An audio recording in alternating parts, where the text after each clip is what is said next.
Hey everybody, what's up? It's me, Lona Lady, Erica Ruiz, back into your house. Sorry you guys, back into your house. Today, I decided to go out to the parque, you guys. No, I tried to schedule it yesterday. So today we're going to continue on chapter 5, you guys, of the Inner Warrior. And it goes with forgiveness as a warrior sword. Forgiveness was never easy for me for a long time. I thought that forgiving meant letting someone off the hook, pretending what they did was that it was okay, or erasing the pain they caused. I resisted it because I believed that holding on to my anger kept me strong. But the truth was, the anger was not protecting me. It was really poisoning me. All that resentment, you guys, that I was holding on to, it was really just eating me up inside. So each time I replayed the betrayal in my mind, I chained myself to my past. Each time I held on to resentment, I carried the weight of someone else's actions on my shoulders and on my body, you guys. My mind, my body, and literally my spirit. I really thought I was pushing them to refusing to forgive, but I was really just punishing myself. The warrior's breakthrough came when I finally understood forgiveness is not about excusing others for their behaviors. Forgiveness is about freeing my own self.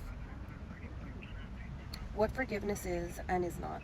Forgiveness is not saying what happened was okay, forgetting the pain, allowing someone to keep hurting you. It took me a very long time for me to understand that part. Forgiveness is releasing the grip of bitterness on your heart, choosing peace over poison, setting boundaries, and reclaiming your own freedom. When you forgive, you don't lose power, you gain it. You are no longer controlled by the wound of the person who caused your pain. The warrior's sword. Think of forgiveness as a sword. Each time you release anger, you cut away the chains of the past. You know how I did my homegrown journal of me trapped in my mental chain? And then since I carry the light inside my heart, I really always have the ability to break that. And guess what? So do you. Each time that you choose peace, you pierce through the lies that keep you bound. It's literally lies of the devil holding you hostage. Forgiveness is not weakness. It is a fierce act of strength. It takes courage to face the wound, acknowledge the pain, and still say, I choose my freedom. Empowerment practice, the forgiveness release. Take a piece of paper and write down the name of someone who wounded you, or write down the situation itself. Underneath, write every emotion you still carry about it. Anger, sadness, betrayal, fear, hurt, pain. When you're ready, whisper this: I release you. You no longer have power over me because I choose freedom. Then tear up the piece of paper. As you imagine the chains being broken off of your heart,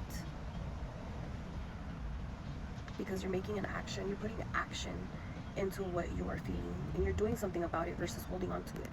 And that's when you create a change, a movement. That's when you create healing, you guys. Then comes the power of boundaries. Forgiving does not mean allowing someone back into your life without boundaries. Forgiveness and wisdom go hand in hand. Warriors forgive, but they also protect their peace. They learn to say, I release you, but I will not give you permission to wound me again. And remember, you guys, releasing also and forgiveness is not about throwing somebody away in the trash.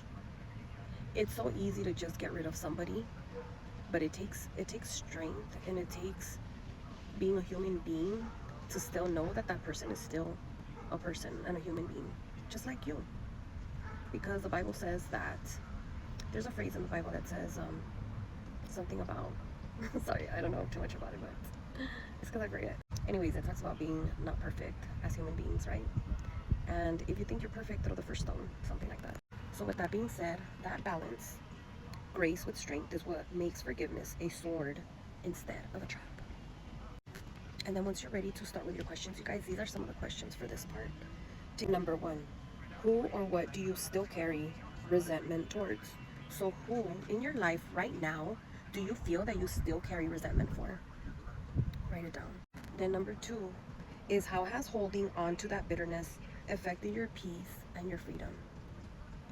Number 3, what would it feel like to lay down this weight and just walk free, you guys? And just picture it. Remember, I always talk about thoughts. The thoughts can run through your mind because scientifically proven we carry so many different thoughts that it's still just such a mystery to know fully about the brain. But notice how your body feels when you ask yourself that. And then finally, number 4, what boundaries can you set to ensure this wound is not repeated again? So again, you guys, setting boundaries from the very beginning will really just save you time and peace. And it's not to guarantee that people are not going to violate your boundaries, because it will happen. It will happen, and it will happen with those you least expect it will happen. And that's where you get to identify what it is that you want to do about it, and if that person is even worth your time or not. And just remember that if they are worth it, don't sell out on them. They're still human beings just like you, and they still make mistakes just like you. But how will you protect your boundaries this next 2026, you guys? Let me know in the comments, because I love to know. Thank you.